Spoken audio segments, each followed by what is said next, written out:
Dalam banyak naskah dikisahkan Arya Wiraraja adalah salah satu pejabat penting di kerajaan Singasari di bawah pemerintahan Sri Kertanegara. Selain itu, Arya Wiraraja juga tokoh sentral yang ikut serta mendirikan Majapahit.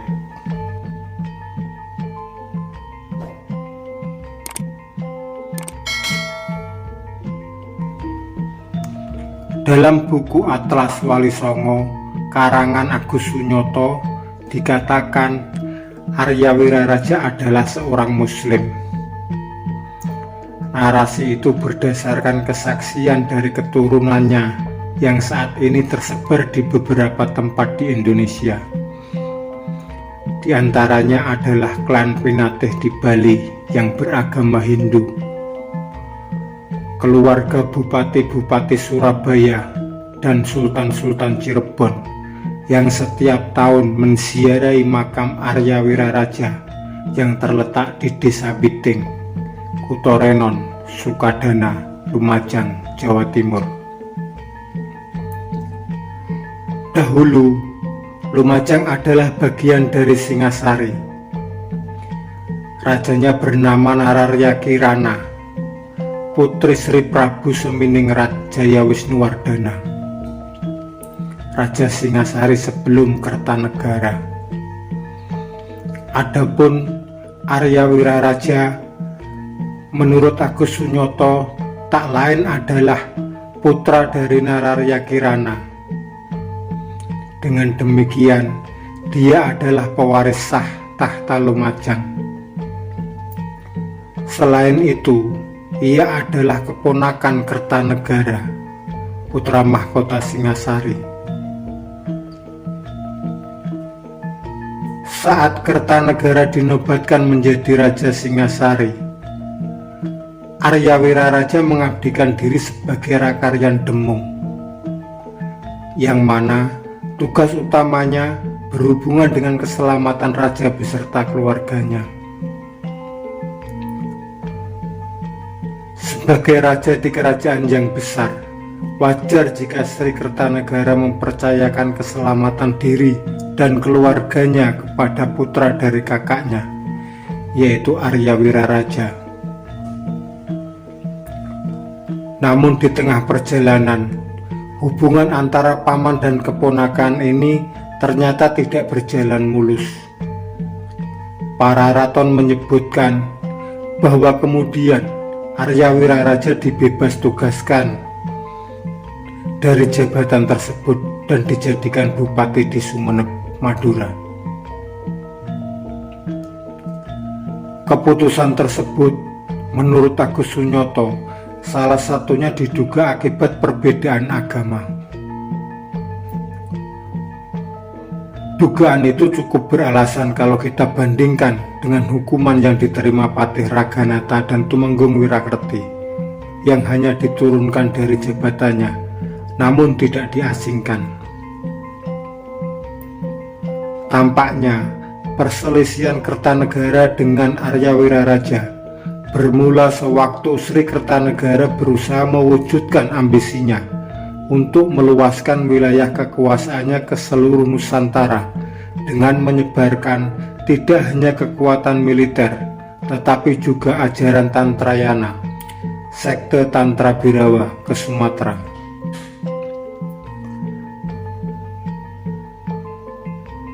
Sebagai seorang Muslim, tampaknya Arya Wiraraja memiliki kewajiban moral untuk mencegah perkembangan ajaran yang dalam ritualnya menggunakan persembahan manusia sebagai korban kesetra-kesetra. Sentimen keagamaan ini agaknya juga dilatari oleh faktor historis, di mana perselisihan pemeluk ajaran Siwa Buddha Tantra sekte Tantra Birawa dengan pemeluk Islam sudah berlangsung cukup lama. Sebagaimana dikatakan kitab Musarar, suatu ketika Sultan Al-Gabah dari negeri Rum, Persia sekarang, mengirimkan 20.000 keluarga muslim untuk tinggal di Jawa. tetapi hampir seluruhnya tewas dimangsa siluman, berjasakan, Ilu-Ilu dan Banaspati. Mendengar berita ini, Al-Gabah murka, lalu mengirimkan ulama yang memiliki karomah dan kesaktian untuk menghadapi penganut Tantra Birawa, sekaligus menyiapkan Pulau Jawa agar dapat dihuni oleh kaum muslimin. Di antara ulama sakti yang dikirim adalah Syekh Subakir, yang kemudian menanam tumbal di Gunung Tidar. Masih menurut Agus Sunyoto, kisah yang dikemukakan kitab Musarar tersebut ada hubungannya dengan kedatangan orang-orang Persia asal Lor yang kemudian bermukim di Loram atau wilayah Dusun Laren yang terletak di bagian utara Pulau Jawa. Kedatangannya diperkirakan abad ke-8 hingga ke-9 Masehi.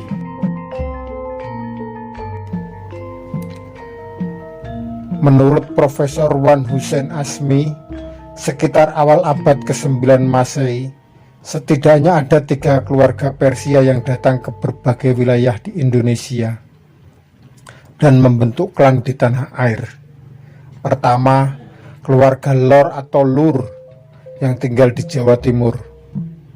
Mereka mendirikan pemukiman Lor yang dikenal dengan nama Lorin, Loran, atau Leran, yang berarti orang-orang Lor, sekitar tahun 912 Masehi atau 300 Hijriah. Kedua, keluarga Jawani yang tinggal di Pasai, Aceh. Ketiga, keluarga Syiah yang mendirikan perkampungan yang dikenal dengan nama Siak, lalu berkembang menjadi Nagari Siak yang diberi nama Siak Seri Indrapura. Kedatangannya sekitar tahun 969 Masehi. Bila dihubungkan dengan bukti arkeologis, kisah itu berkaitan dengan informasi yang tertera di Prasasti Pucangan yang mencatat adanya peristiwa Pralaya Medang, yaitu peristiwa penyerbuan ibu kota kerajaan Dharmawangsa oleh Haji Wurawari dari Loram.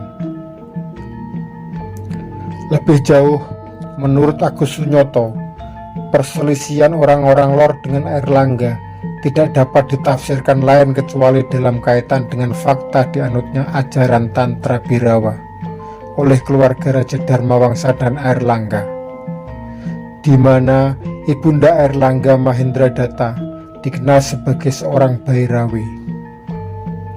Begitulah perselisihan orang-orang beragama Islam dengan penganut Siwa Buddha Tantra, sekte Tantra Birawa di Nusantara sudah berlangsung berabad-abad sebelum masa Sri Kertanegara berkuasa.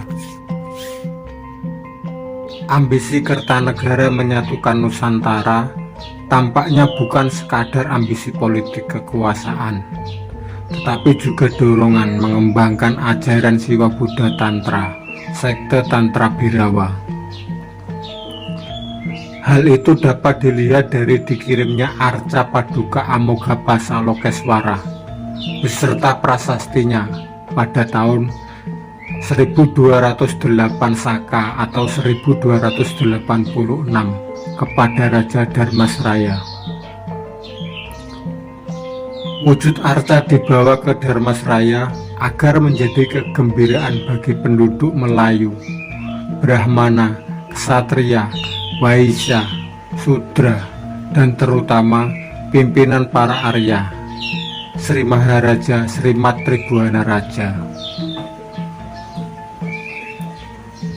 Tidak sampai di situ, menurut Agus Sunyoto, ketidaksukaan Sri Kertanegara yang menganut Siwa Buddha Tantra terhadap Islam terlihat dari sikap kasar dan tindakan berlebihan yang dilakukan terhadap Mengci, utusan Kaisar Mongol Kubilai Khan yang beragama Islam.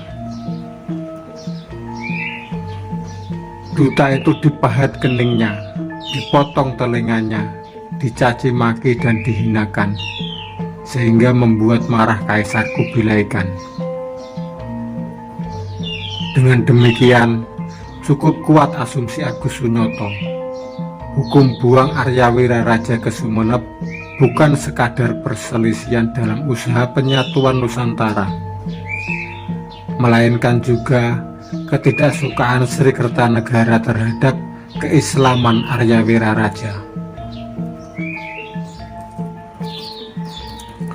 Satu hal yang tak kalah penting, pada saat bersamaan Sri Kertanegara mengangkat Pusina, Patih Madura, menjadi Pranaraja di Lumajang yang seharusnya menjadi hak Arya Wiraraja.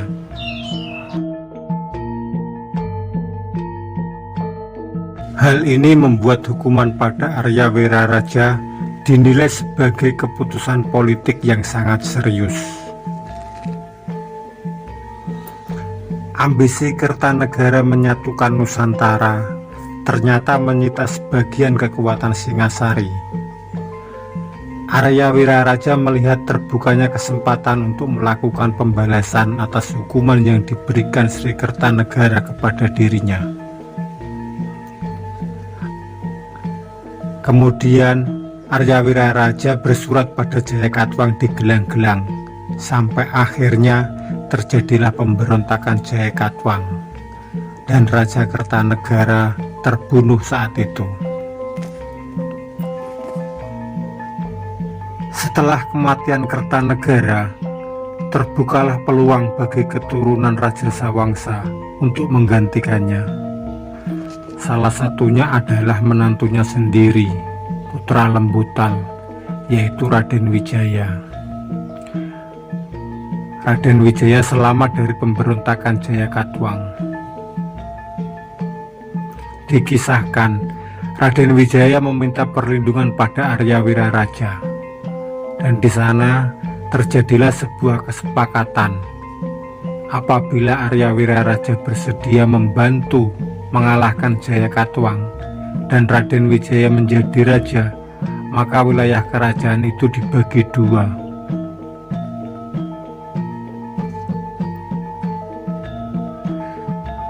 Dan setelah Jayakatwang dikalahkan, berdirilah Majapahit. Dalam perjalanan Majapahit, dikisahkan Ranggalawe putra Arya Wiraraja menentang pengangkatan Nambi sebagai Patih Amangkubumi. Akibat dari itu, Ranggalawe mati oleh Kebu Anabrang di Sungai Tambak Beras. Setelah kematian putranya itu, Arya Wiraraja menagih pembagian wilayah sebagaimana disepakati di awal. Raden Wijaya mengabulkan permohonan Arya Wiraraja, memberikan wilayah timur yang disebut Lamajang Tigang Juru. 3 juru yang meliputi wilayah Lamajang, Bayu, dan Wirabumi, dengan ibu kotanya Lumajang, di mana Arya Wiraraja dan keturunannya menjadi raja di wilayah tersebut. Ketika Arya Wiraraja mangkat, praktis tahta Lumajang diduduki putra keduanya, Arya Menak Koncar, adik Ranggalawe. Arya Menak Koncar bergelar Abhiseka Sri Naraya Wangbang Menak Koncar. Menak Koncar digantikan oleh putranya yang bernama Arya Wangbang Pinatih, yang juga seorang muslim. Masih menurut Agus Sunyoto, pada saat Mahapatih Gajah Mada menjalankan politik persatuan Nusantara, putra-putra Raja Lumajang, Arya Damar dan Arya Pinatih ikut dalam ekspedisi penaklukan ke Bali. Dari situlah awal mula kisah keturunan Arya Wiraraja yang tinggal di Bali. Setelah Wangbang Pinatih mangkat, digantikan Wangbang Pinatih II. Menurut Agus Sunyoto, kisah lama dari historiografi mengenai tokoh muslimah kaya raya asal Gresik bernama Nyai Ageng Pinatih agaknya memiliki kaitan erat dengan Raja Lumajang Arya Pinatih. Dalam sejarahnya, Nyai Ageng Pinatih dikenal sebagai ibu angkat Sunan Giri. Dia juga merupakan murid dari Syekh Maulana Malik Ibrahim dan Sunan Ampel. Di samping sebagai saudagar yang kaya raya, dia juga diberi kepercayaan menjabat sebagai Syekh Bandar atau penguasa pelabuhan Gresik oleh Raja Majapahit. Setelah Wangbang Pinatih II mangkat, digantikan putranya yaitu Menak Sumendi. Jabatannya adalah Adipati, karena pada saat itu Majapahit sudah disatukan kembali oleh Wikramawardhana. Dan setelah Menak Sumendi, yang menjadi Adipati adalah Arya Tepasana. Adipati Arya Tepasana memiliki 3 orang putra dan 3 orang putri. Putrinya yang bernama Nyimas Ayu Tepasari diperistri oleh Sunan Gunung Jati, dan dari perkawinan tersebut lahirlah Pangeran Ratu yang kemudian menurunkan Sultan-Sultan Cirebon.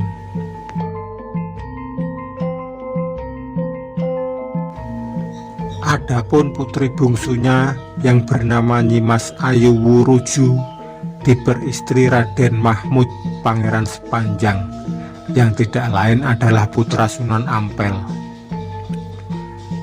Dari pernikahan ini kemudian lahirlah Nyai Wilis yang diperistri oleh Raden Kusen, Adipati Terung, putra Arya Damar penguasa Palembang. Pada tahap selanjutnya, dari pernikahan antara Raden Kusen, Adipati Terung dengan Nyai Wilis tersebut menjadi salah satu silsilah utama yang menurunkan Kesultanan Palembang. Lebih jauh, menurut Agus Sunyoto, dari pernikahan Raden Kusen, Adipati Terung dengan Nyai Wilis turun pula silsilah sejumlah adipati-adipati dan bupati-bupati beragama Islam yang menjadi penguasa-penguasa lokal di sejumlah wilayah di Jawa pada periode sejak kejatuhan Majapahit memasuki era kolonial Belanda, bahkan hingga masa awal kemerdekaan. Dari kesemua itulah, Agus Sunyoto dan sejumlah sejarawan lainnya berasumsi bahwa Lumajang adalah kerajaan Islam pertama di Pulau Jawa.